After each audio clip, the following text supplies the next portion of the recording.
Welcome to the Cosmic Connection. This is your place to explore the beauty and order of the cosmos. And your connection to it all. My name is Amanda Poole-Walsh, and I'm the founder of Astrology Hub. And I'm Rick Merlin Levine, your cosmic navigator. Now let's dive in. Let's do it.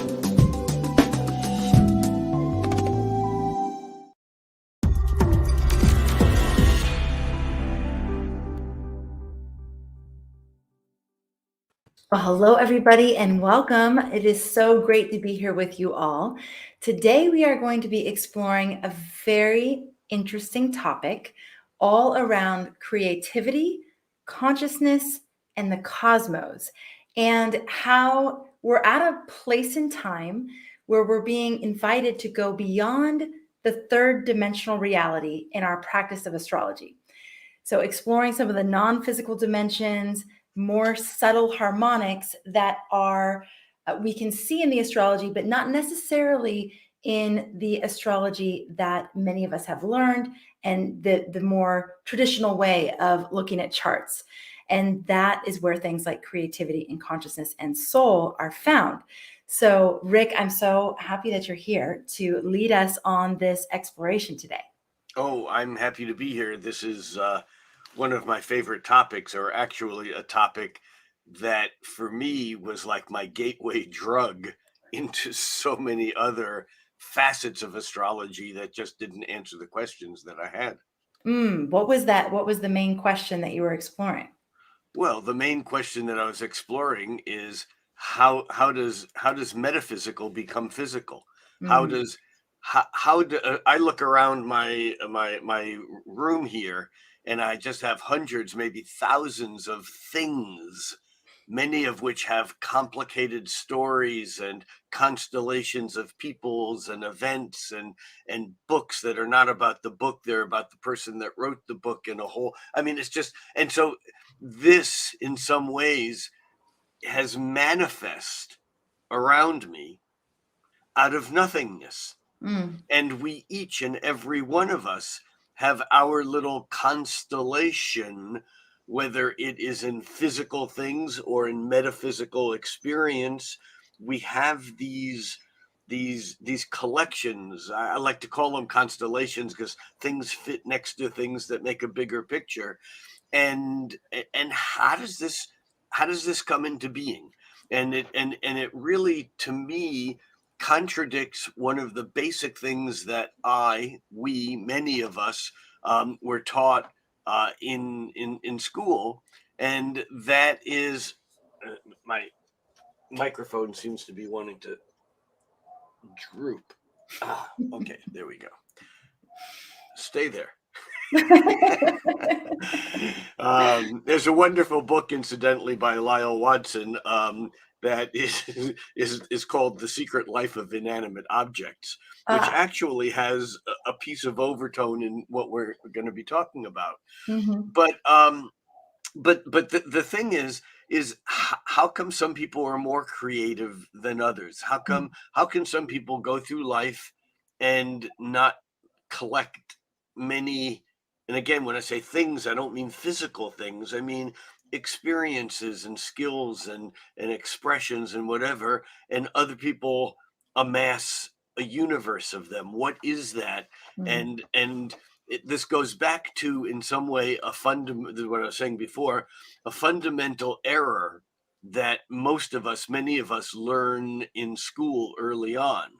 And that is, we humans are alive, obviously, and we are part of a tip of evolution that created a nervous system and then a brain that became so complex that it created consciousness.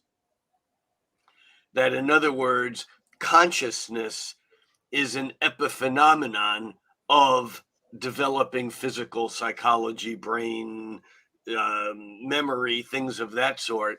And that consciousness comes from the complexity of our nervous system. Whereas it appears that exactly the opposite is true. It appears that vibration creates a geometry that creates a consciousness that complexifies itself and magically somehow creates physicality. In Mm. other words, our physical evolution is not reached a point where we've become conscious. It's that the evolution of consciousness reached a point where it was able to manifest this physicality. It's Ah, exactly the opposite of what we were trained to think of from science. And so this is where this little exploration begins, because in some ways, this is consciousness being creative. mm. I love it. And when you're talking about creativity, we were talking about this before we went live. You're not meaning art or artistry, or a lot of people have a very narrow definition of creativity. So what do you mean when you're talking about Yeah, it's true. creativity? I was fascinated the very first time nearly 20 years ago that I went to Bali, and many of you know I've spent a lot of time in Indonesia over the past couple of decades. Um, I was fascinated to learn that there's no word in Balinese for artist Hmm. because everyone is. Ah, I love that. Every person is considered an artist. Mm, Everyone. It's part of an integrated piece into the fabric of how they live. mm. And for us, somehow an artist became a special thing out there. I do love Marshall McLuhan's wonderful observation. He said that historically, the artist lived in the ivory tower so that they could have enough space and quiet to reflect what was going on in reality. Mm. However, now things are moving so fast that the artist has moved from the ivory tower to the control tower. Wow. Get it? Really powerful. Yes. And we are all artists, every Mm, single one of us. And the thing is that in some way, art becomes, normally we think of art as an opposite of science, art and science, or science and arts, or the social arts and sciences, or whatever, but somehow it's science and art.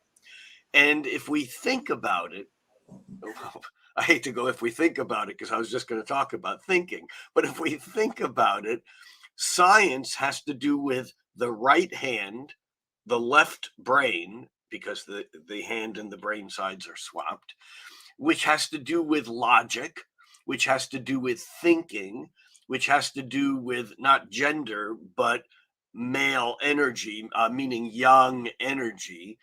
This is all right hand, left brain stuff. And we live in a society that has emphasized that over the left hand, right brain.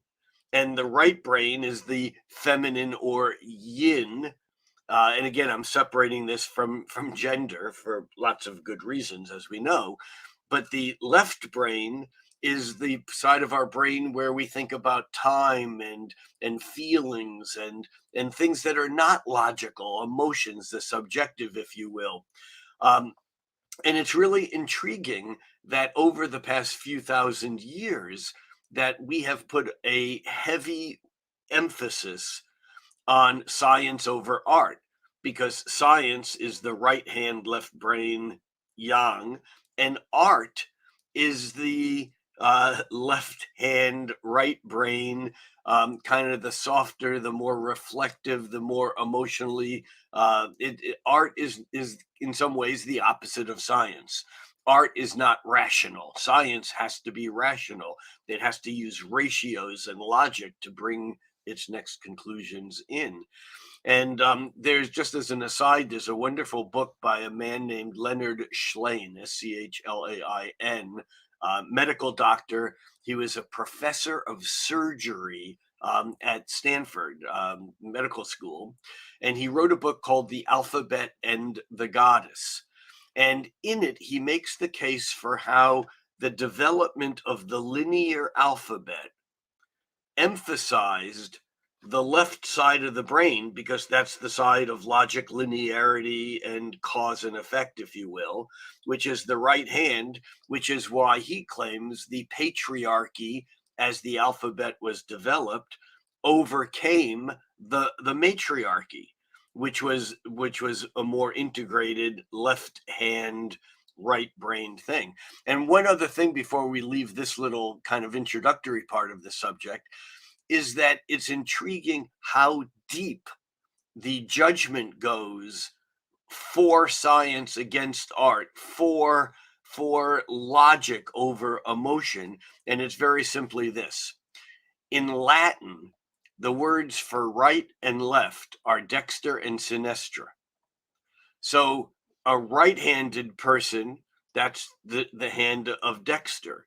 And the word dexterous doesn't mean right-handed. Well, etymologically it does. It means that, that you're capable. To be dexterous, you can manipulate things. And to be ambidextrous means you can manipulate things with either hand. But ambidextrous really means two right hands, because dexter means right. And the flip side of that is that sinistra is left, and it's the root of the word sinister. No one wants to be ambisinistrous. That's having two left hands. And so the concept of this right brain, right hand, left hand is built so deeply into our judgment of language. And so we have a historical judgment, especially that really developed mostly in what we call the Age of Enlightenment, or from the, let's say, 1700s onward, when all of a sudden science became so dominating over a more integrated way of being. Would you make this, is the same sort of argument inherent in this idea that we're exploring today, that the way we have been practicing and studying astrology is more sort of left brain, and some of these ideas around creativity and consciousness that we're going to explore are a little bit more right brain, and they have been left out of the conversation, so to speak? Yeah, somehow the use of the word left out brings in the word left. Yes. Yes. Yes, they have been cut away. We're done. That was it. That was the punchline. Nice talking with you. No, that's exactly it. It's exactly it. So you see, we're coming from a world that computer scientists would call WYSIWYG. The letters WYSIWYG means what you see is what you get. WYSIWYG. And the fact of the matter is that it wasn't until the 1700s, when oxygen was discovered by Lavoisier, that he did an experiment where he lit a candle and put a bell jar, an airtight bell jar, over the candle, and found that as the candle went out, the jar got lighter, because he would put the jar itself on a balance beam.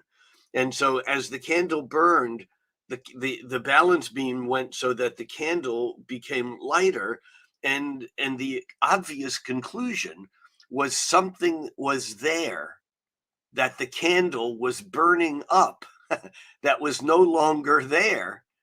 And it was, I mean, again, we credit Lavoisier as discovering oxygen, but what he really discovered was there are things that are invisible that still have substance. And that was a huge breakthrough that people don't realize the importance of that breakthrough from that perspective. But we live in a world now where, according to Buckminster Fuller, even 50 years ago, 99% of all scientific investigation occurs in areas of the universe that we can't perceive with our five senses.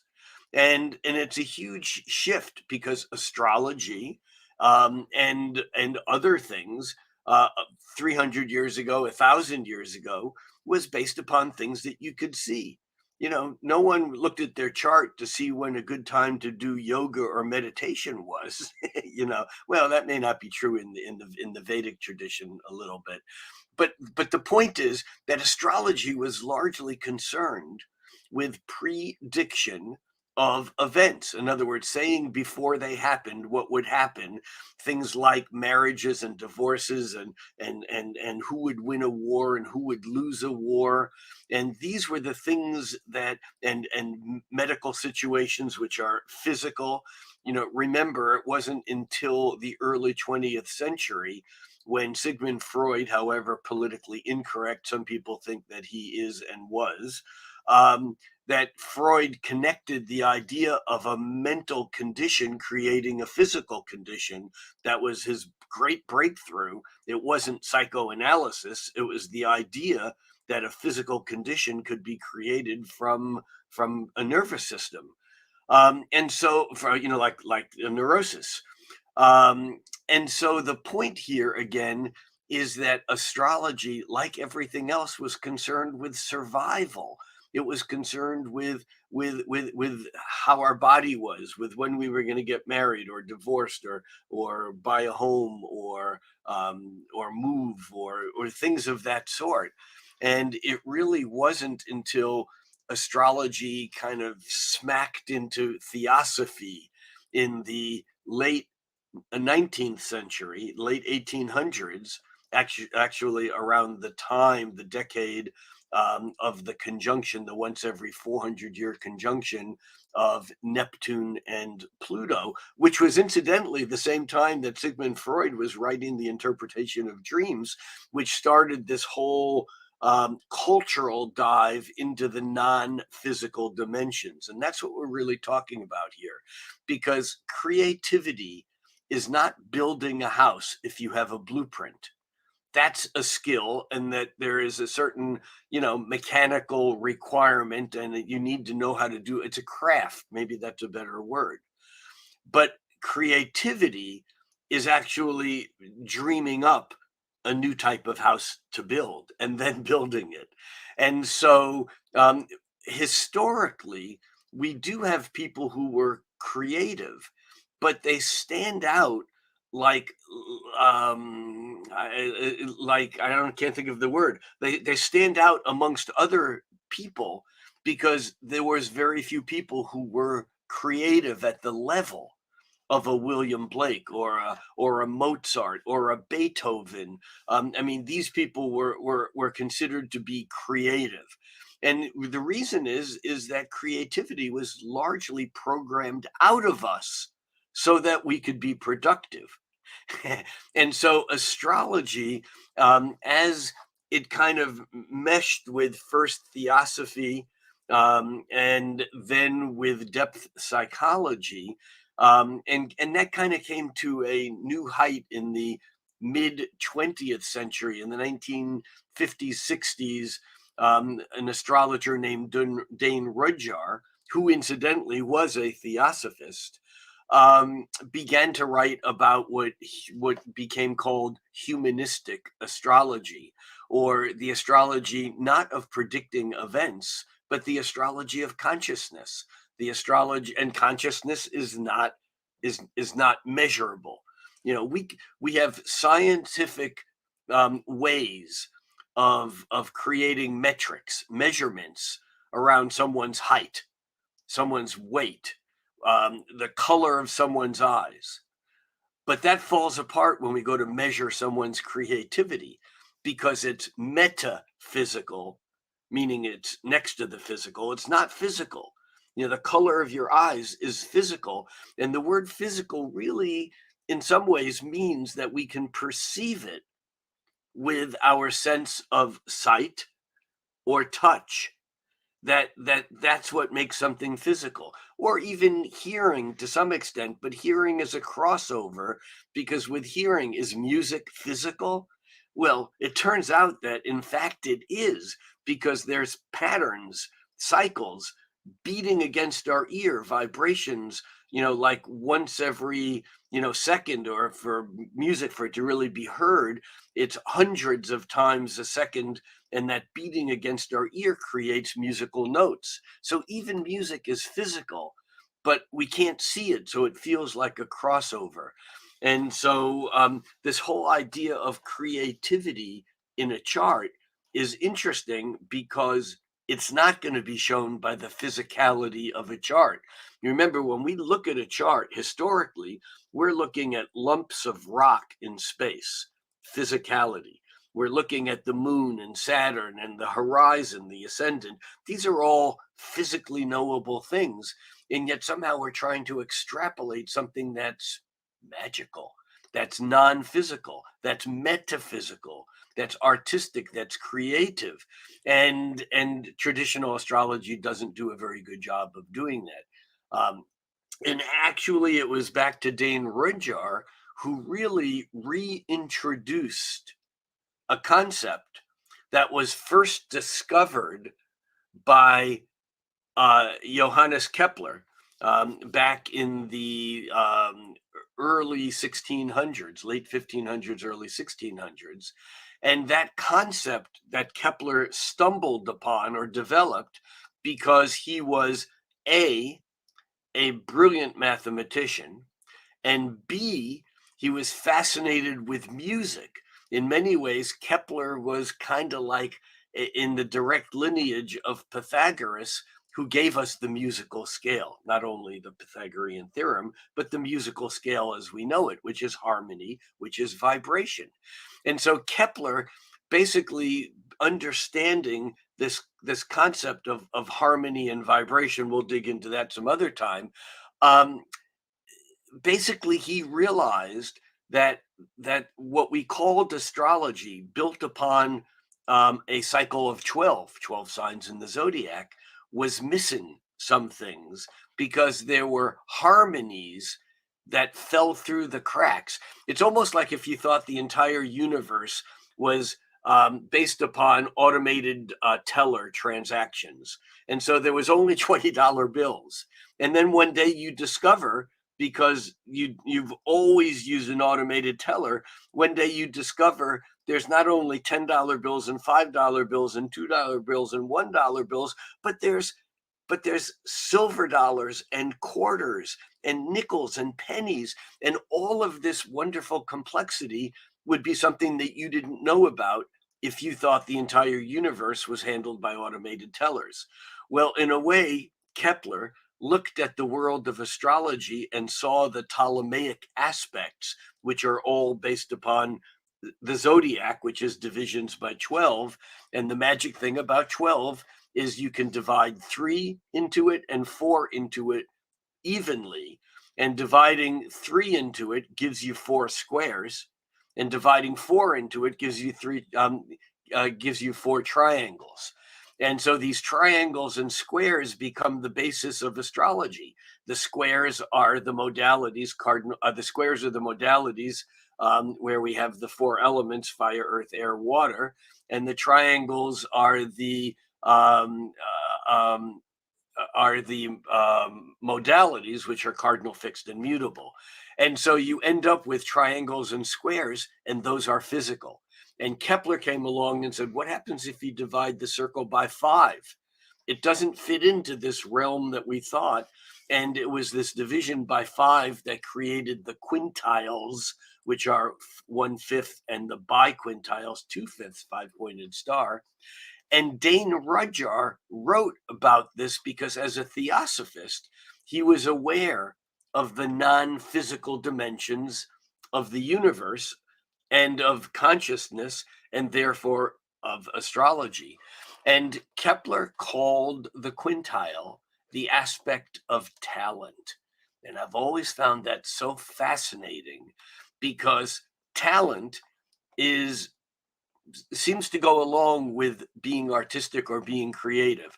And again, one can be creative without being an artist, because we live our lives creatively. Again, back to Bali, everyone is an artist. Being an artist is being in tune with the hum, if you will, without being distracted by the material world that's in front of you. And so we have this idea of being creative, which connects somehow to a talent, but one can be talented and not creative. One can be talented in the skill of building houses to a blueprint, and that doesn't necessarily make you creative. And one, in fact, can be creative without having without having a talent, which can be very frustrating because you have all these ideas and all these things, but you can't manifest them. And it's the combination between creativity and talent that turns out someone who, is extraordinary in what they do, whether it's a Picasso, or a Jimi Hendrix, who was creative, but also had a talent. But then you look at people who are not artists, people like Einstein was incredibly creative. And his talent, if you will, was the understanding of the physical nature of the world. But so you don't have to be an artist in order to be creative. Wow. Okay. That was a bit of a run. That was an amazing run. I mean, incredible. I was sitting on the edge of my seat and taking lots of notes, of course. So basically, Kepler is where these lesser. No, not lesser. Let's call them non-zodiacal. Non-zodiacal, but also they are Harmonic. They're not seen. They're not physical. They're in a way they are more metaphysical. That is correct. And there's an odd, it's not 100%. Where things are physical, where the boundary between physical and metaphysical varies depending upon how perceptive you are. There are some people, there's a wonderful poem by E.E. Cummings that I wish I had in front of me, but I'll give you the gist of it. And it's basically, Jesus told him he didn't get it. Plato told him he still didn't understand. Lao Tzu told him, you told him, I told him, even General Yes Ma'am Sherman told him. It took a piece of steel falling off the 3rd Avenue L in the side of his head for him to get it. Now, the 3rd Avenue L was an elevated in Chicago and in New York. The elevated subway. And basically, it was like it didn't matter how many times you told this person or explained or showed or whatever, the person who's the subject of this poem was so dense that he finally understood it when something hit him over the head. That's the way many of us are. And then there are people who are so perceptive that they can perceive disincarnate consciousness in the form of spirit guides, ancestors, angels, aliens, whatever you'd like, disincarnate beings of all sorts. And there are people for whom those are just as real as you or I. So it's a sliding line between where, and I'm going to use these words in the way I like to use them best, where meta becomes physical. I hate the fact that Facebook has taken my favorite word, because the book that I'm writing on quantum physics, the original title is Where Meta Becomes Physical. And now you use the word meta, it's like using the word IBM or Facebook, it's just like, meh. Yeah. Okay. So Kepler found the Ptolemaic aspects are the more standard square. They're the ones that were handed down to us from the Greek or Hellenistic. Helen is simply, I don't know how to pronounce it. Helena was simply the word Greece in Greek. If you look at a stamp from Greece, it has HELLEN whatever on it, because that's how it's Greece. So Hellenistic astrology, which largely stems from the compendium, the compilations of Ptolemy, use aspects that are based upon the division of the zodiac, so that you get the triangles and squares, you get the triangles, trines, half trines, sextiles, squares, and the squares also are the conjunctions and the oppositions, and those become the main aspects for Ptolemy. And even if two planets are in signs next door to each other, that would be technically a semi-sextile, 30 degrees, or next door to the opposition, which would technically be a quincunx, 5/12. Ptolemy basically said those planets can't see each other. But they're still part of his construct, so that it was all done by sign. When you step into the realm of quintiles or septiles or octiles or noviles or turnstiles or infantiles or kitchen tiles or bathroom tiles, all these other tiles. I once did a lecture that was actually called The X Tiles. The truth is out there. Oh my God, that's awesome. Okay, But so when you step into this realm of X tiles, or whatever you want to call them, they're no longer tied to the zodiac signs. And Kepler was really the first astrologer who came along and said, maybe the signs aren't all that important. Maybe there's so what were something they else tied going to? on If they're not tied to the signs, what are they tied to? the vibration of being in aspect with each other.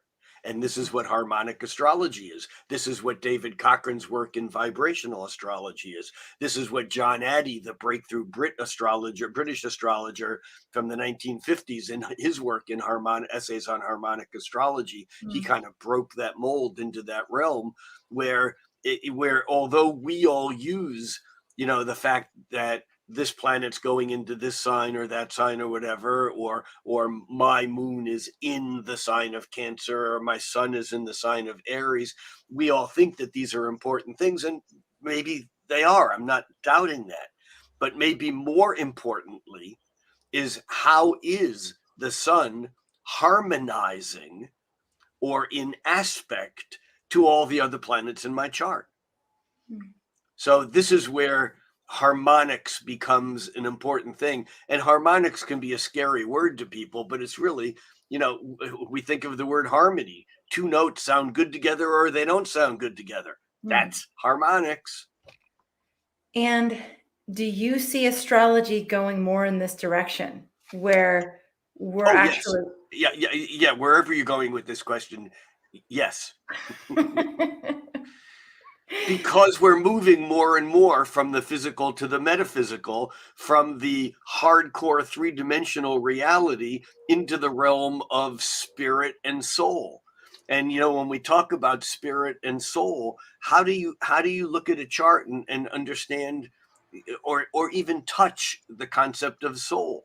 You have to go somewhere else beyond the squares, which are the noise of life, or the trines, which is the general flow patterns. There's something more going on. And it was Kepler's observation and Dane Rudhyar's taking it to the next level, and other people since then who believe that the quintiles are one source of understanding where the nature of creativity stems from. But again, there's a difference between talent and creativity, and one might suggest that talent is what we come in with, whether it's genetic or past life or very, very early conditioning. There's actually a very short thing I'd love to share with you, and this is from a book by James Hillman, which is The Soul's Code: In Search of Character and Calling. Now, James Hillman, as many people might know, was kind of the torch bearer of what was Jungian psychology, or the psychology of four types, or analytical psychology. And from Hillman's work, Jung's psychology became more of what we call transpersonal psychology. There's something out there that's bigger than any of us. And I might say also in passing that even the work of Rick Tarnas, Cosmos and Psyche, and other things, that his work is largely impacted by this kind of next step from Jung that went through James Hillman and even Thomas More and others. But this book, The Soul's Code, has a wonderful little passage in it. And it's about the very famous, extraordinary violinist named Yehudi Menuhin. And he's talking about how we're born with certain things that our soul knows, but our physical reality has not yet grown into. And the little passage goes like this. Menuhin, as a 3-year-old, wanted what his hands could not hold. Before he was 4 years old, he frequently heard the concertmaster, which is the first violinist, break into a solo passage as he went with his parents to the gallery of the Quran Theater. And this is now a quote from Menuhin. During one such performance, I asked my parents if I might have a violin for my 4th birthday. And Louis Persinger, who was the concertmaster that he heard, and Louis Persinger to teach me how to play it. His wish was granted, it seems, when he was given by a family member, a family friend, a toy violin made of metal with metal strings. And now a quote back to Menuhin. Quote, I burst into sobs, threw it on the ground, and would have nothing more to do with it. And then Hillman goes on and says, because genius is not bound by age, by size, by education, or training.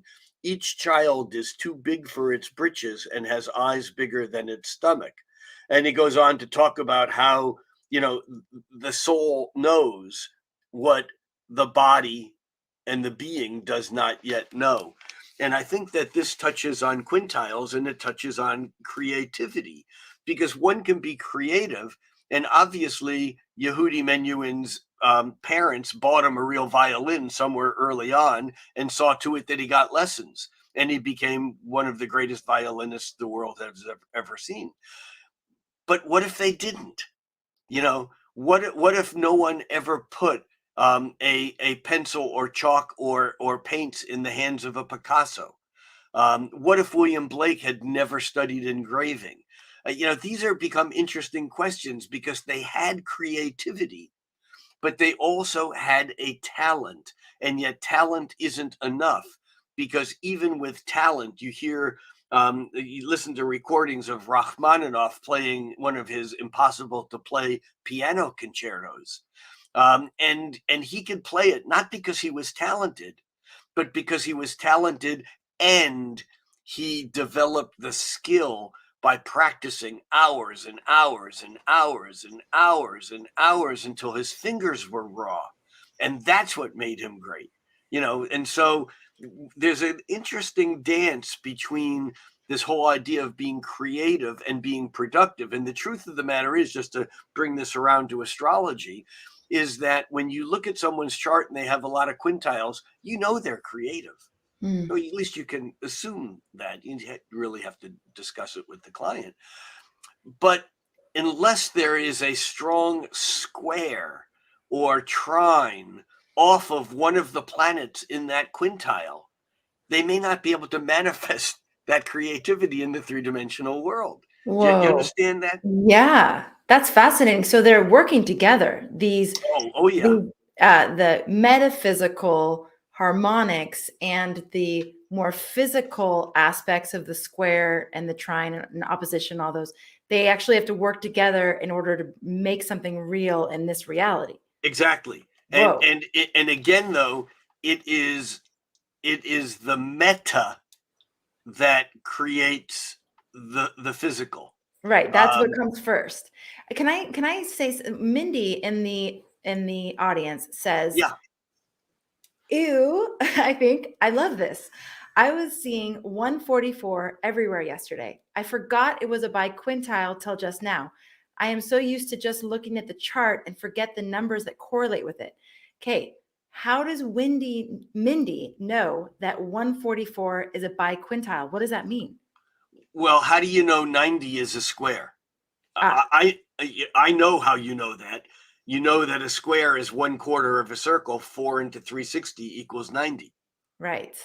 So if there was such a thing as a bi-square, It sounds like a gender preference. If there was such a thing as a bi-square, it would be two 90-degree angles or 180, but we know that's an opposition.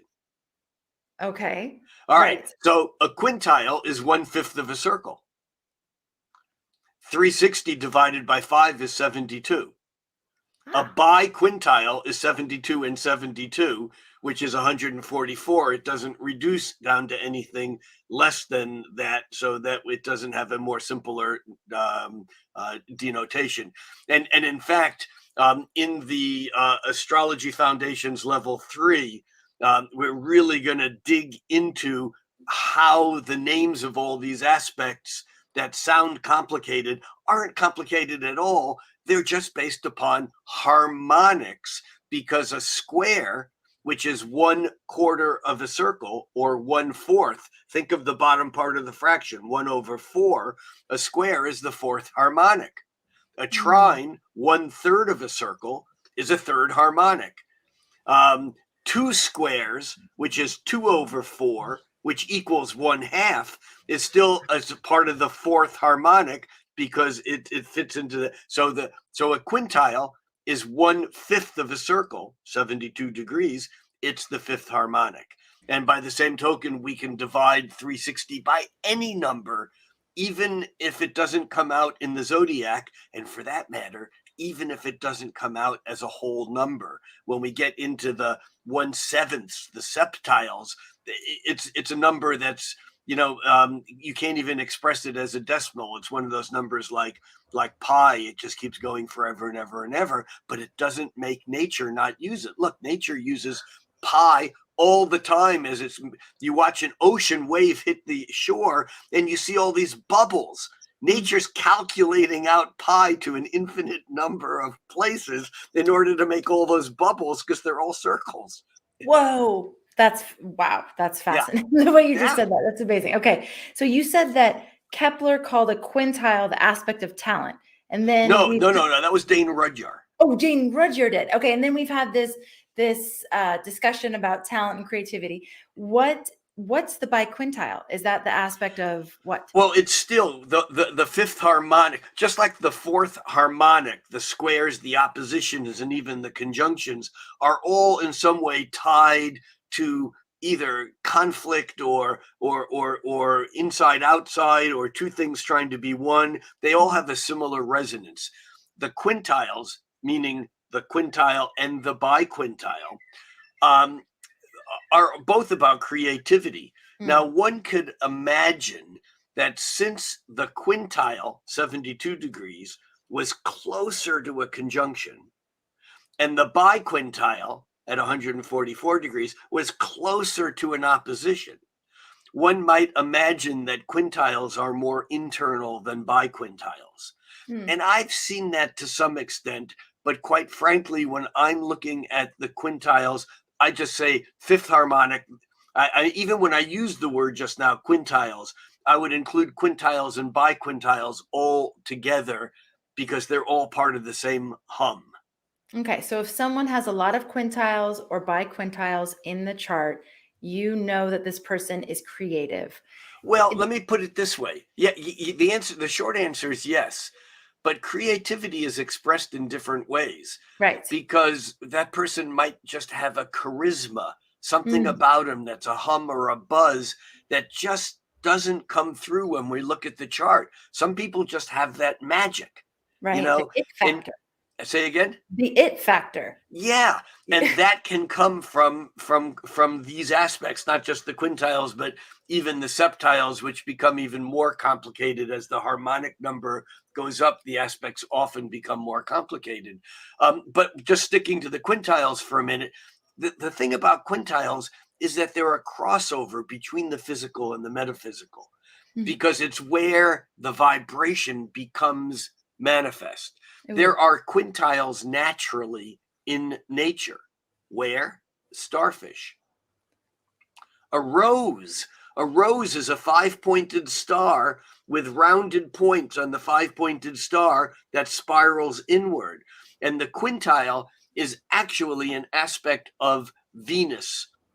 I don't want to go far into this. This will be in the course. but it's an aspect of Venus because, as we know, Venus in its relationship between the Earth and the Sun creates a 5-pointed star in the sky. Every 8 years, it makes 5 conjunctions with Earth, and those conjunctions are 72 degrees apart. So Venus is a hum to the Earth that actually is a beat frequency of the quintile. And I could just throw a teaser out there and say the only way to geometrically create what the ancients called the golden mean or the divine proportion, the number that was considered to be the aesthetically perfect number that artists use. It was the secret of the Da Vinci Code, if you will, to beauty. This number is 1.6180339 ... It goes forever. It's the number associated with the Fibonacci number series. 1 + 1 = 2, and you keep adding the one before it. 2 + 3 = 5. 5 + 3 = 8. 5 and 8 are on the number series. Venus makes 5 conjunctions with Earth every 8 years. It traces out a 5-pointed star, and the Greeks knew that the only way that they could get close or create an exact golden ratio or golden mean was with a compass and a straight edge making a 5-pointed star, because the angles, the sides, the diagonals intersect each other and divide every line into what they would call the mean and the extreme. And I know I just went way too far for some people, but the fascinating thing is that quintiles are connected with Venus. They're connected with aesthetic perfection. They're connected with beauty. They're connected with pleasure, but they're also connected with the 5-pointed star inverted, which can be a bit satanic. And you see strong quintile patterns in charts of like Hitler, of Marquis de Sade. But these people were creative. They were just creative in an aberrated, evil way.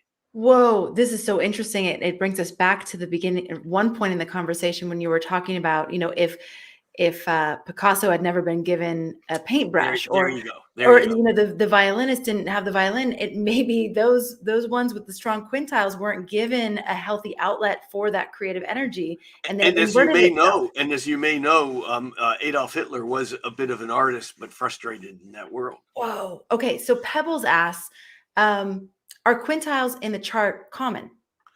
They're just as common as sextiles or squares. Any other aspect? Okay. But the problem is that because, can I do this? Yeah.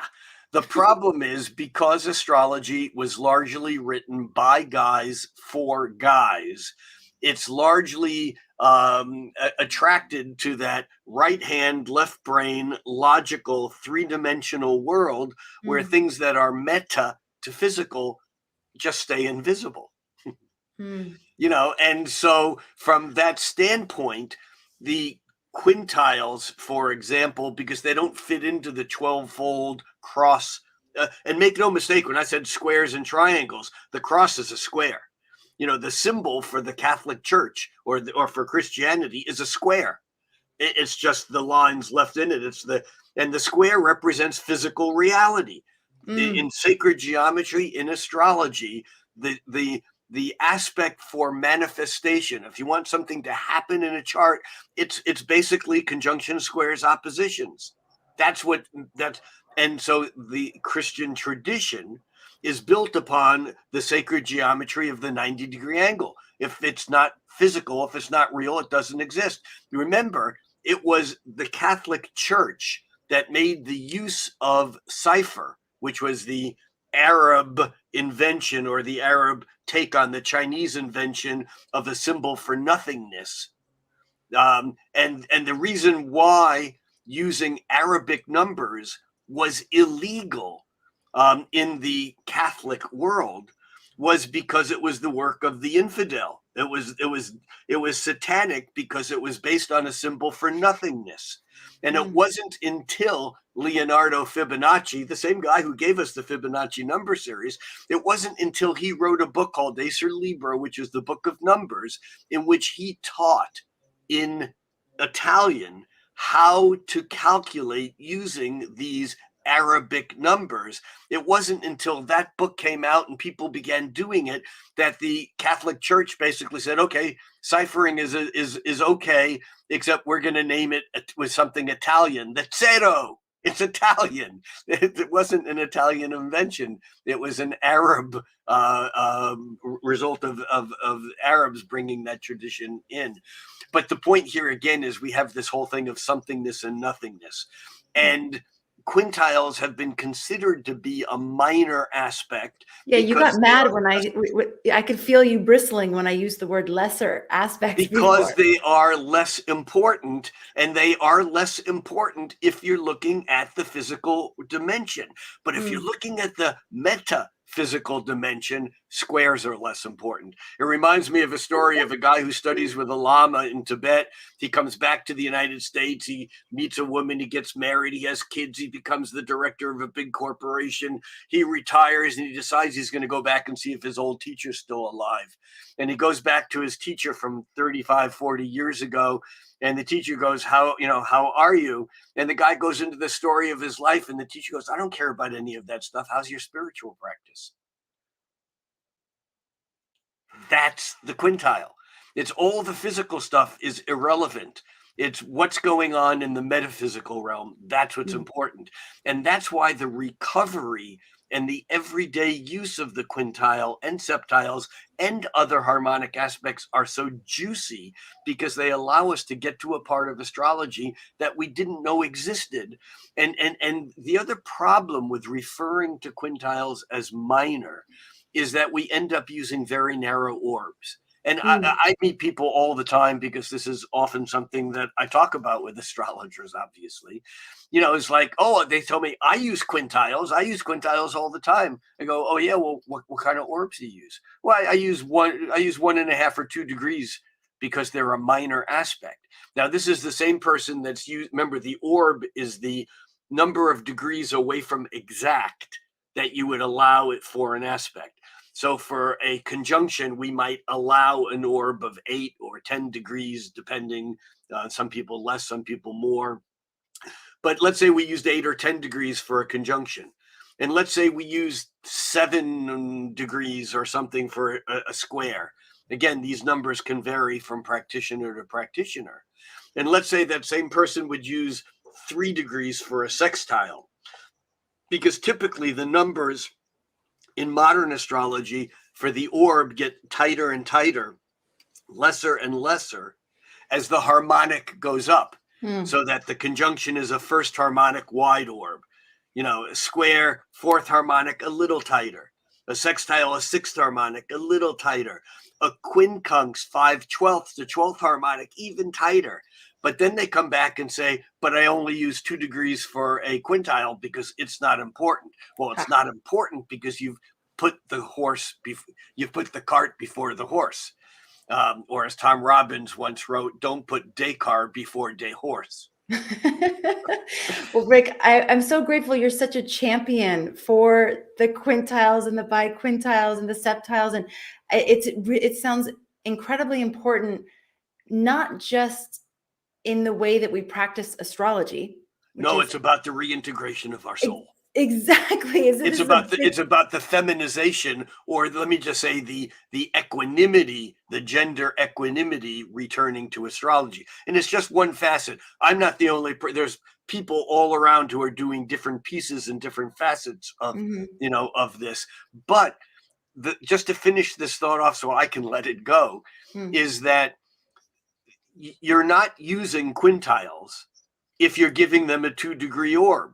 It would be like saying, all of a sudden, I'm going to do everything I've always done in astrology the same, except I'm going to use a 2-degree orb for squares. All of a sudden, you're going to miss 80% of the squares that you've always used, and you won't recognize them anymore because they're so rare.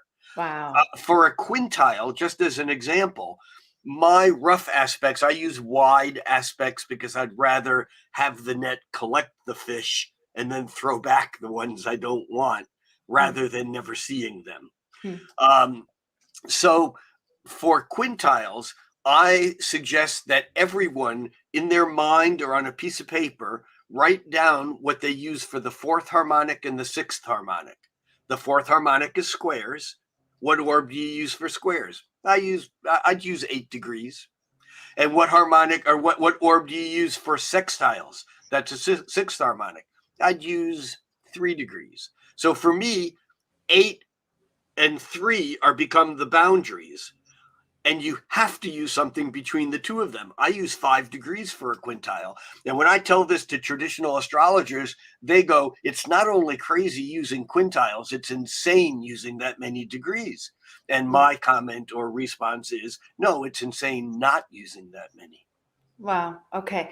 So Alyssa has a question that I'm thinking maybe we table for now, but we come back to it on another cosmic connection, which is, can you quickly describe the difference between biquintile, quincunx, and inconjunct? I can do that very, very quickly. Okay. And the first part of it is the difference between the quincunx and the inconjunct is the term. They refer to one and the same exact thing. Ptolemy, in his attempt to dismiss those things which didn't conform to the triangles and squares, basically called a half of a sextile, which is really 1/12 of a circle, and the point opposite one sign over from an opposition, which is in effect 5/12. You can't reduce 1/12 or 5/12 any further. You can reduce 2/12 to 1/6, 3/12 to 1/4, 4/12 to 1/3, but 1/12 and 5/12 don't reduce. And so Ptolemy threw them out and said they're inconjuncts. They can't see each other. They can't communicate with each other. And that can be an important thing to note, but they're not in connection with each other. In modern astrology, it's a mistake to call the semi-sextile and or the quincunx an inconjunct, because it means you don't care which it is, you're throwing them away and saying they're not aspects. Whereas there are two types of inconjuncts. There are the half sextiles, semi-sextiles, and the 5/12, the quincunx. And everyone says quincunx, but it really should be quincunx, because quinc is 5 and unx is 12. And although we all say quincunx, it's just sloppy speaking. It's quincunx. So that's the difference between the quincunx and the inconjunct. Nothing. It's just the name. Now, the difference between the quincunx and the biquintile, the actual technical difference is 6 degrees because a quincunx is 150 degrees and a biquintile, we've already established, is 72 plus 72, which is 144 degrees. So the difference between a biquintile and a quincunx is 6 degrees. They're different aspects. One's based on a division by 12. The other's based upon a division of the pi by 5. And into that, I would add also the triseptile. Tri just means 3. So this is 3/7 of a circle, which doesn't come out evenly, but it's a little bit over 154 degrees. And we'll dig into this deeply in the level 3 program, because the magic of the quincunx is at the halfway point between the 2/5, the biquintile, and the 3/7, the triseptile. And so that quincunx point becomes a really interesting point. Okay. Well, Rick, I know we're going to have several more explorations on topics around this. And again, I'm super grateful that you're bringing this into the conversation. I've also seen you bristle at the misuse of the word inconjunct, and it's awesome. As you probably remember, I have a convertee in this, And for years, every time Anne Orderly said inconjunct, I'd say, you mean quincunx? And she'd go, yeah. And then I began hearing her saying, well, blah, blah, blah, blah, inconjunct. Okay, Rick says I should say quincunx, and but language is important because how we language things determines how we think about them. Yes. Awesome. Okay. So coming up, if any of you are interested in really doing a deep dive on this, we are going to have Astrology Foundations Level 3 with Rick in February. You can get on the waitlist right now. We don't have registration open, but you can get on the waitlist at astrologyhub.com/foundations3, the number, waitlist. That's foundations 3, the number, waitlist. And if you have taken Foundations Level 1 and 2, this is like an easy next step in the journey. If you haven't, but you feel like you're ready for this level of conversation about these aspects, these harmonic aspects, then you don't have to take level 1 or 2 in order to take 3. So it's up to you. If you want to catch up and take level 1 and 2, you can do that. Those are available at astrologyhub.com/foundations1 and astrologyhub.com/foundations2, or you can get the Rick Levine bundle where all of the foundations courses plus the chart reading extravaganzas are all together in one product. So we are really, really looking forward to this. I'd love to take the bundle, but I want someone else to carry it for me.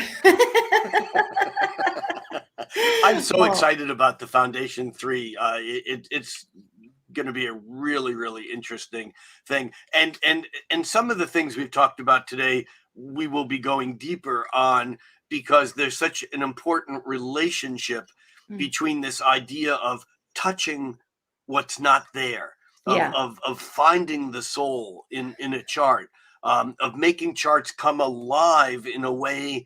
I mean, charts like Mozart, who you can do his chart. I mean, every astrologer, not every, but in so many astrology books, because we have accurate data for him, his chart is like a classic chart. Or Albert Einstein, good data, classic chart.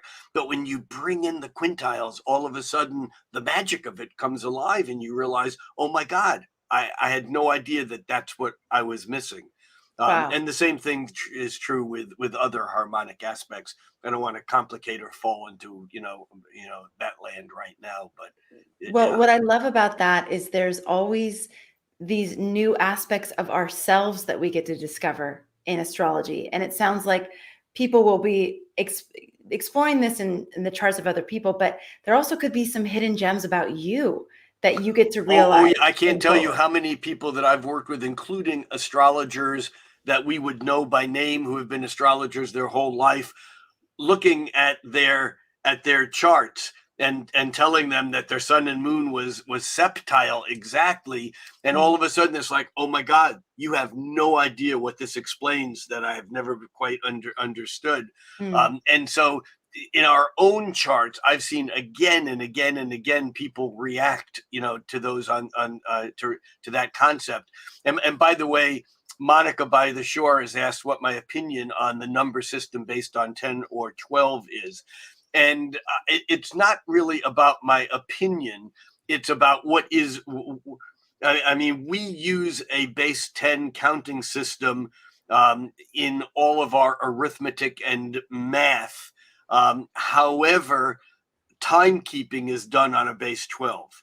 And so the base 12 is just so much more convenient because you can divide it in half, in thirds, and in quarters. And that's how we keep time. That's how and of course, now we step into the realm of music. When we talk about keeping time and the beat of music, it's much easier to conceive of things by, give me a beat, beat, beat, beat. Okay, now give me half beat. Beat and beat and beat, and now give me a 3, a 1 2 3 1 2 3 1 2 3. We can do that, and yet with base 10, you divide by half, you get 5, and that's the quintile realm. You divide half again, and you're off in fraction land. And so the base 10 is great because it allows us to work with fingers and toes. Rick, again, I feel like I'd love to explore what I'm going to bring up here on another Cosmic Connection. But as a person that going through school, I always felt much more comfortable with language, with writing, with English. I never thought of myself as a mathematical person, and it was always more challenging for me. And I feel like people get to a point, even in their astrological studies, where it can be intimidating, just the math. And you throw these numbers out and it's all making sense in your head. And I'm like a little bit behind you, like, oh, okay, wait, yeah, that fraction. So I'd love to address just the intimidation of astrology. Well, and that's and part math. of the magic of why astrology right now is in such a renaissance, such an explosion, is Right. because 50 years ago, unless you were a mathematician, you couldn't step into this realm. You were out. And Yep. and now computers handle it all. Yeah. And we, just as an aside, in the level 3 course, we won't get lost in numbers. There will be some numbers, but of course it's all recorded, so you'll be able to listen to it and take notes, and there'll be handouts and so on. But the thing is that once you understand it, it's not like you need to count on your fingers or use an abacus or use Excel or whatever. The computer does all that for us. Yeah, it's amazing.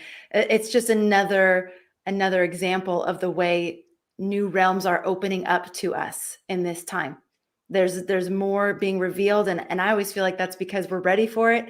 And so why not explore it? So Yeah. Rick, thank you. Oh, Well, I have one other thing to say about creativity yeah. that it goes back to this whole thing of being creative doesn't necessarily mean that you'll be successful at what it is that you're creating, but Mm. it means that in using astrology, we can at least begin to understand the nature of what some of that is. Remember, we had people like William Blake, who's now considered to be maybe one of the greatest poets in the English language ever, or at least in the top 5 or whatever. He died unknown and penniless. Mm. It's like Van Gogh never selling a piece of art. I And just so learned that you can. Tchaikovsky didn't see a successful Swan Lake in his lifetime. Yeah, I There mean, you it go. was a disaster. Supposedly, the ballet was a disaster. So, Yeah. so the point here is that quintiles aren't just a quick and easy way to find creativity and be magic. Unfortunately, sometimes the road of creativity is, like Blake called the road of genius, a crooked one, and the road of an improver a straight one. And Mhm. sometimes the creative person who has a lot of quintiles and septiles, which are even more complicated and harder to manifest. Remember, the 5-pointed, borage is a good example of a 5-pointed flower. There's lots of 5-pointedness in nature, but there's almost no 7-pointedness. You get into these more complicated things, and it's how do you manifest them? And that often becomes a real frustration of someone whose chart is very heavily endowed with quintiles, septiles, noviles, and so on, because it's hard for them to find a place to fit in. I wonder though if having the awareness of this It helps. wiring, then you can partner up with people who are good at manifesting things Oh, in reality, I you see know? another matchmaking service in the development. That's a great call. Match your Okay. quintiles with someone's squares. Oh, that's so good. Yes. Okay. Someone needs to develop that infrastructure. Okay. Amazing. Rick, thank you so much. This has been so much fun. I love getting you on some of these topics that I could just, you're so passionate about, but you definitely conveyed to us why today, why you're passionate about it and why it would behoove us all to explore these aspects. So Yeah. thank you for that. Thank you all for being here. It's been so much fun to see you in the chat. I'm so happy that you're able to join us live on a Thursday afternoon, right before the holidays are happening. Really appreciate that you're all here. Actually, someone wrote in and said that they were watching this show with their children right now. So that's really fun. I know lots of family gatherings and things happening. So thank you everybody for being here. Rick, you're amazing. Thank you so much for being with Thank you, us and here. thank you for all that you do, and Merry Christmas. I tried to figure out words so that I could say, like numinous new year, soulful solstice, Yes. happy Hanukkah is easy. Yes. But I can't think of a good word with charismatic Christmas. I don't know. Yeah, sure. That works. I like it. Yeah. Anyways, I love the soulful solstice too. That's really good. Yeah. Okay. Thank you, everybody, so much. We will see you on the next episode. Thank you for being a part of our community. And thank you, as always, for making astrology a part of your life. We'll catch you on the next episode.